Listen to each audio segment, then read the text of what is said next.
Dəqiq kəşfi məlum olmayan sink metalı eramızdan hələ 3000 il əvvəl qədim Mesopotamiyada insanlara məlum idi.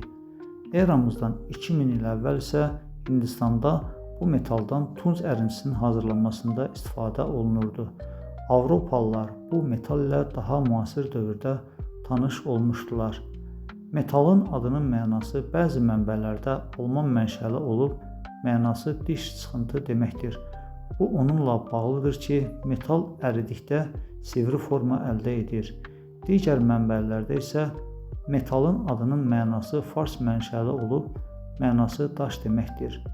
Metalın əsas mineralı tərkibi sink S olan sfalerik mineralıdır ki, bu minerala Amerika Birləşmiş Ştatlarında, Rusiyada, eləcə də Çində, Avstraliya və digər ölkələrdə rast gəlinir. Bu mineralın adının mənası isə Yunanca aldırıcı deməkdir.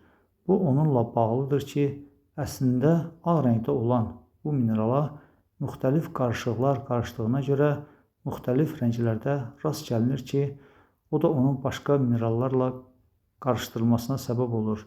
Belə ki, bu minerala qara, qəhvəyi, sarı, hətta qırmızı rəngdə rast gəlmək olar.